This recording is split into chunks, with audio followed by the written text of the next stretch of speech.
Welcome. It's good to have you back, Judge, and your family and friends and supporters. And I hope we'll have a good day today. Look forward to dialogue with you. I got to say that I liked your statement on the fidelity of the law yesterday and some of your comments this morning. And I also have to say, had you been saying that with clarity over the last decade or 15 years, we'd have a lot fewer problems today.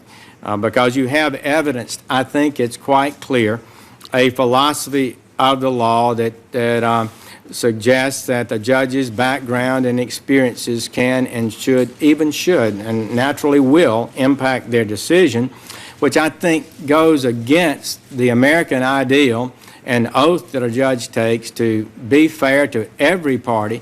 And every day when they put on that robe, that is a symbol that they're to put aside their personal biases and prejudices.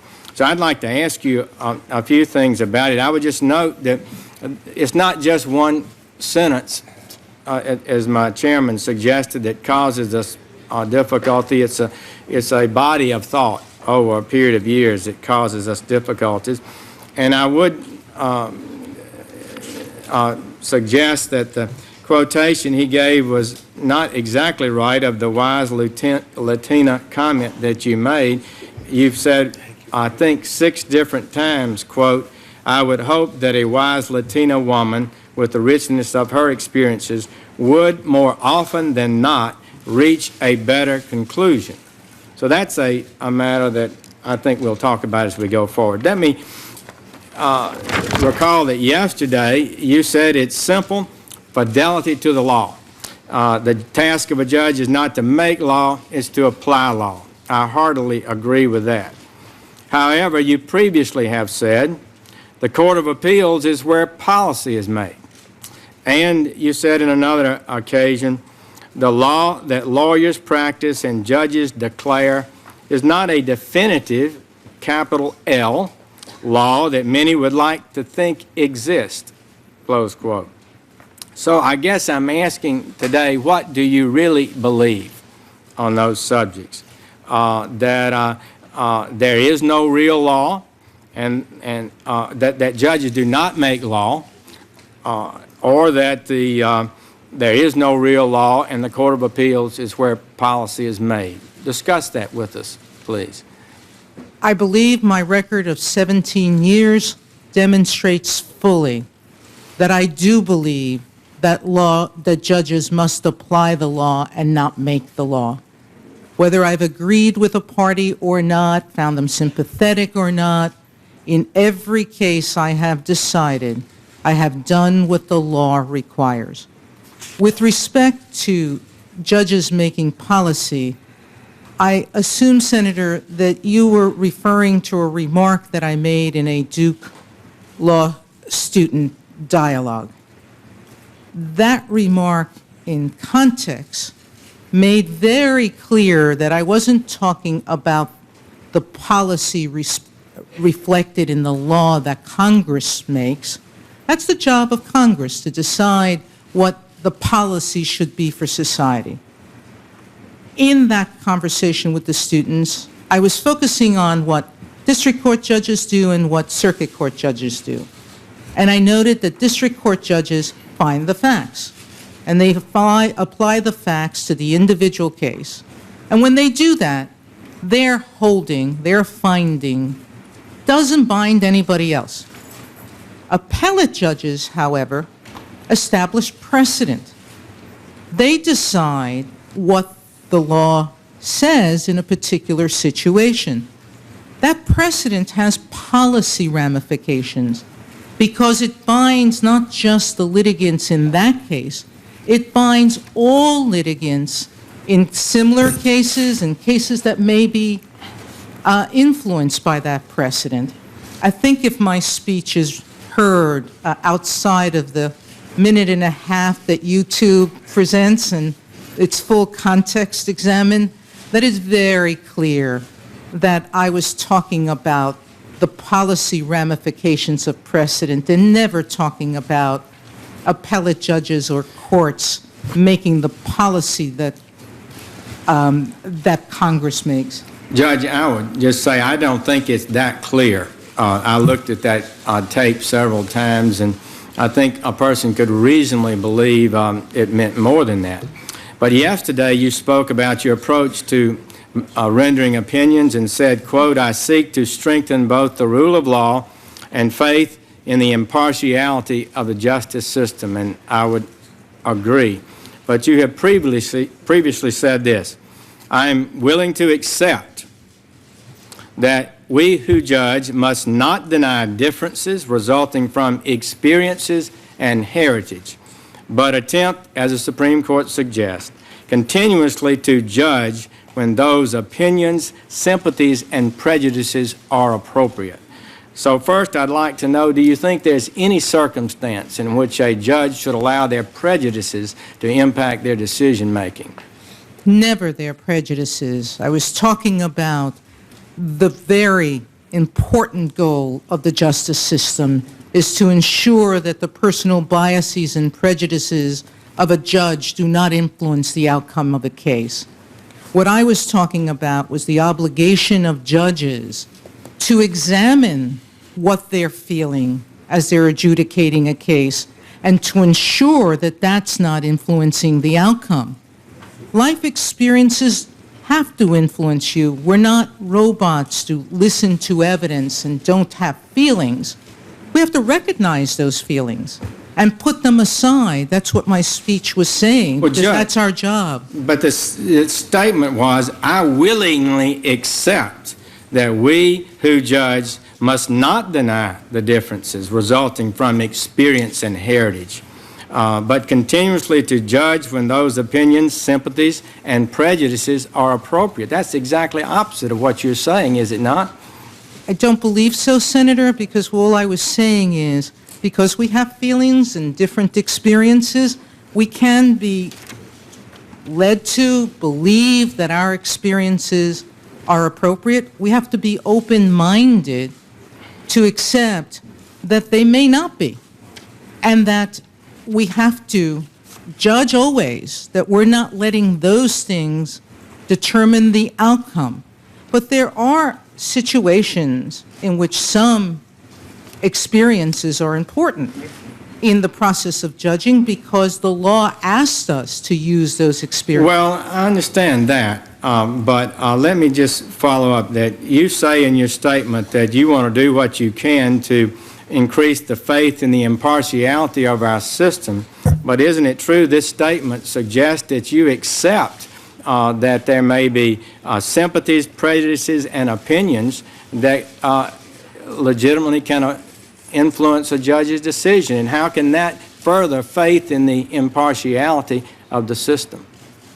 I think the system is strengthened when judges don't assume they're impartial, but when judges test themselves to identify when their emotions are driving a result or their experiences are driving a result and the law is not. I agree with that. I know one judge that says that if he has a feeling about a case, he tells his law clerks to watch me. I do not want my biases, sympathies, or prejudices to influence this decision, which I've taken an oath to make sure is impartial. I just am very concerned that what you're saying today is quite inconsistent with your statement that you willingly accept that your sympathies, opinions, and prejudices may influence your decision-making. Well, as I have tried to explain, what I try to do is to ensure that they're not.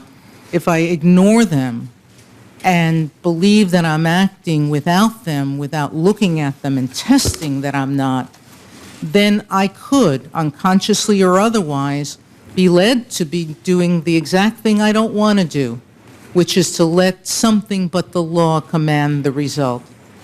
Well, yesterday you also said that your decisions have always been made to serve the larger interest of impartial justice.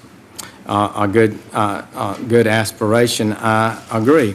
But in the past, you've repeatedly said this: "I wonder whether achieving the goal of impartiality is possible at all in even most cases, and I wonder whether by ignoring our differences as women, men, or people of color, we do a disservice to both the law and society. Aren't you saying there that you expect your background and heritage to influence your decision-making? What I was speaking about in that speech was harkened back to what we were just talking about a few minutes ago, which is life experiences do influence us in good ways. That's why we seek the enrichment of our legal system from life experiences that can affect what we see or how we feel, but that's not what drives a result. The impartiality is in understanding that the law is what commands the result. And so to the extent that we are asking the question, because most of my speech was an academic discussion about what should we be thinking about, what should we be considering in this process, and accepting that life experiences could make a difference, but I wasn't encouraging the belief or attempting to encourage the belief that I thought that that should drive the result. Judge, I think it's consistent in the comments I've quoted to you and your previous statements that you do believe that your backgrounds will affect the result in cases, and that's troubling to me. So that is not impartiality. Don't you think that is not consistent with your statement that you believe your role as a judge is to serve the larger interest of impartial justice? No, sir.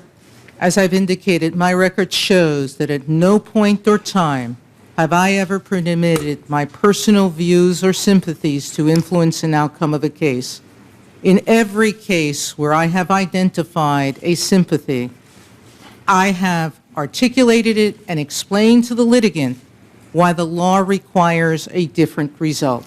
Well, Judge, I do not permit my sympathies, personal views, or prejudices to influence the outcome of my cases. Well, you said something similar to that yesterday, that in each case I've applied the law to the facts at hand. But you've repeatedly made this statement, quote, I accept the proposition that a difference there will be by the presence of women and people of color on the bench, and that my experiences affect the facts I choose to see as a judge. First, that's troubling to me as a lawyer. When I present evidence, I expect the judge to hear and see all the evidence that gets presented. How is it appropriate for a judge ever to say that they will choose to see some facts and not others? It's not a question of choosing to see some facts or another, Senator. I didn't intend to suggest that, and in the wider context, what I believe the point I was making was that our life experiences do permit us to see some facts and understand them more easily than others. But in the end, you're absolutely right. That's why we have appellate judges that are more than one judge, because each of us from our life experiences will more easily see different perspectives argued by parties. But judges do consider all of the arguments of litigants. I have. Most of my opinions, if not all of them, explain to parties why the law requires what it does. Well, do you stand by your statement that my experiences affect the facts I choose to see? No, sir, I don't stand by the understanding of that statement that I will ignore other facts or other experiences because I haven't had them. I do believe that life experiences are important to the process of judging. They help you to understand and listen, but that the law requires a result, and it will command you to the facts that are relevant to the disposition of the case. Well, I would just note you've made that statement in individual speeches about 7 times over a number of years span, and it's concerning to me. So I would just say to you, I believe in Judge Cedarbaum's formulation. And she said, and you disagreed, and this was really the context of your speech, and you used her statement as sort of a beginning of your discussion. And you said she believes that a judge, no matter what their gender or background, should strive to reach the same conclusion, and she believes that's possible. You then argue that you don't think it's possible in all, maybe even most cases. You deal with the famous quote of Justice O'Connor in which she says a wise old man should reach the same decision as a wise old woman, and you push back from that. You say you don't think that's necessarily accurate, and you doubt the ability to be objective in your analysis. And so how can you reconcile your speeches which repeatedly assert that impartiality is a mere aspiration which may not be possible in all or even most cases, with your oath that you've taken twice, which requires impartiality? My friend Judge Cedarbaum is here this afternoon, and we are good friends, and I believe that we both approach judging in the same way, which is looking at the facts of each individual case and applying the law to those facts. I also, as I explained, was using a rhetorical flourish that fell flat. I knew that Justice O'Connor couldn't have meant that if judges reached different conclusions, legal conclusions, that one of them wasn't wise. That couldn't have been her meaning, because reasonable judges disagree on legal conclusions in some cases. So I was trying to play on her words. My play fell flat. It was bad, because it left an impression that I believed that life experiences commanded a result in a case, but that's clearly not what I do as a judge. It's clearly not what I intended. In the context of my broader speech, which was attempting to inspire young Hispanic, Latino students and lawyers to believe that their life experiences added value to the process. Well, I can see that perhaps as a layperson's approach to it, but as a judge who's taken this oath, I'm very troubled that you would repeatedly, over a decade or more, make statements that consistently, any fair reading of these speeches consistently argues that this ideal and commitment, I believe every judge is committed, must be, to put aside their personal experiences and biases and make sure that that person before them gets a fair day in court. Judge, on the so philosophy can impact your judging. I think it's much more likely to reach full flower if you sit on the Supreme Court and than it will on a lower court where you're subject to review by your colleagues in the higher court. So with regard to how you approach law and your personal experiences, let's look at the New Haven firefighters case, the Ritchie case. In that case, the city of New Haven told firefighters that they would take an exam, set forth the process for it, that would determine who would be eligible for promotion. The city spent a good deal of time and money on the exam to make it a fair test of a person's ability to serve as a supervisory fireman, which in fact has the awesome responsibility at times to send their firemen into a dangerous building that's on fire. And they had a panel that did oral exams, wasn't all written, consisting of one Hispanic and one African American and one white. And according to the Supreme Court, this is what the Supreme Court held. The New Haven officials were careful to ensure broad racial participation in the design of the test and its administration. The process was open and fair. There was no genuine dispute that the examinations were job-related and consistent with business purposes, business necessity. But after the city saw the results of the exam, it threw out those results because, quote, not enough of one group did well enough on the test. The Supreme Court then found that the city, and I quote, rejected the test results solely because the higher scoring candidates were white. After the tests were completed, the raw racial results became the predominant rationale for the city's refusal to certify the results, close quote. So you've stated that your background affects the facts you choose to see. Was the fact that the New Haven firefighters had been subject to discrimination one of the facts you chose not to see in this case? No, sir. The panel was composed of me and 2 other judges in a very similar case, the Seventh Circuit, in an opinion authored by Judge Easterbrook. I'm sorry, I misspoke. It wasn't Judge Easterbrook. It was Judge Posner. Saw the case in an identical way.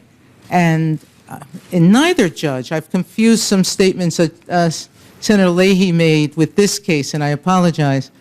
In a very similar case, the Sixth Circuit approached a very similar issue in the same way. So a variety of different judges on the appellate court were looking at the case in light of established Supreme Court and Second Circuit precedent and determined that the city, facing potential liability under Title VII, could choose not to certify the test if it believed an equally good test could be made with a different impact on affected groups. The Supreme Court, as it is its prerogative in looking at a challenge, established a new consideration or a different standard for the city to apply, and that is, was there substantial evidence that they would be held liable on the law? That was a new consideration.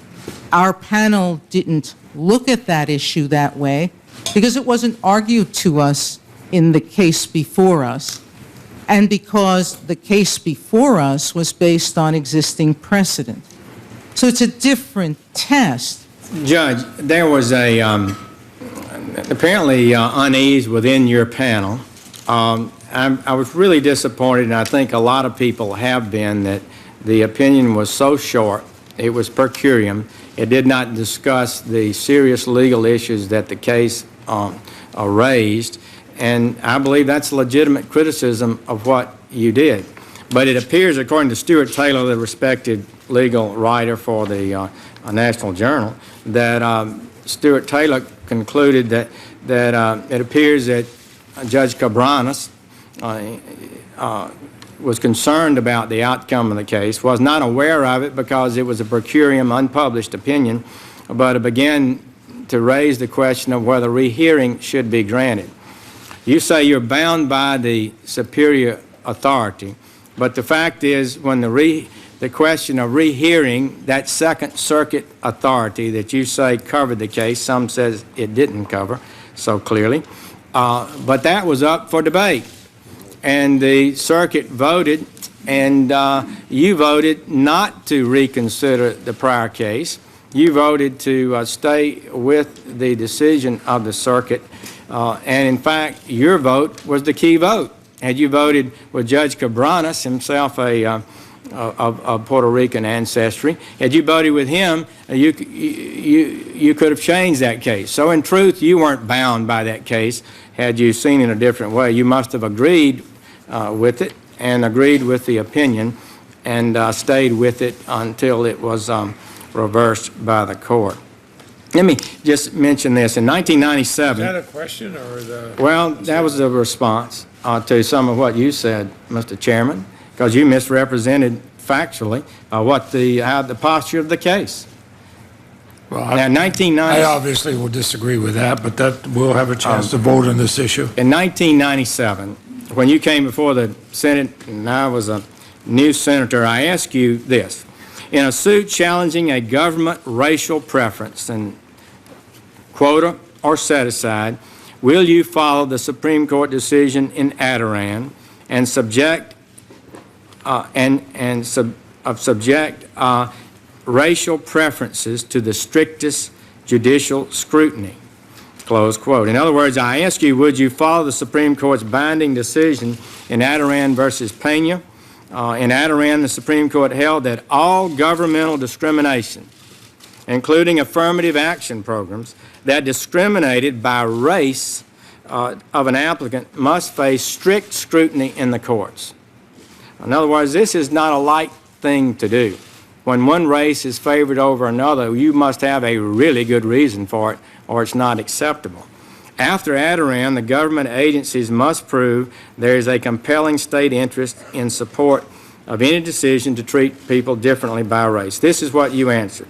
In my view, the Adirondack court correctly determined that the same level of scrutiny, strict scrutiny, applies for the purpose of evaluating the constitutionality of all government classifications, whether at the state or federal level based on race, close quote. So that was your answer, and it deals with government being the city of New Haven. You made a commitment to this committee to follow Adirondack. In view of this commitment you gave me 12 years ago, why are the words Adirondack, equal protection, and strict scrutiny completely missing from any of your panel's discussion of this decision?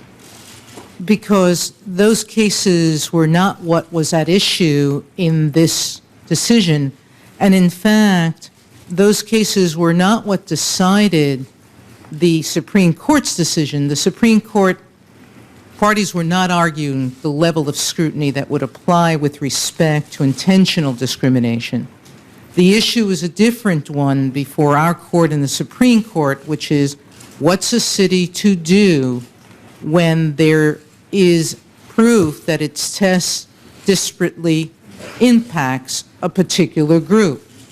And the Supreme Court decided, not on a basis of strict scrutiny, that what it did here was wrong, what the city did here was wrong, but on the basis that the city's choice was not based on a substantial basis in evidence to believe it would be held liable under the law.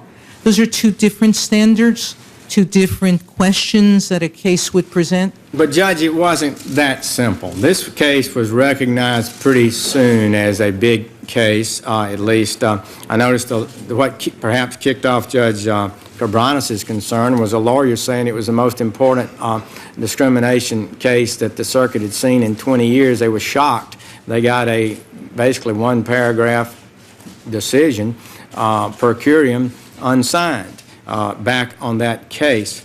Judge Cabranes apparently raised this issue within the circuit, asked for rehearing. Your vote made the difference in not having a rehearing in bank.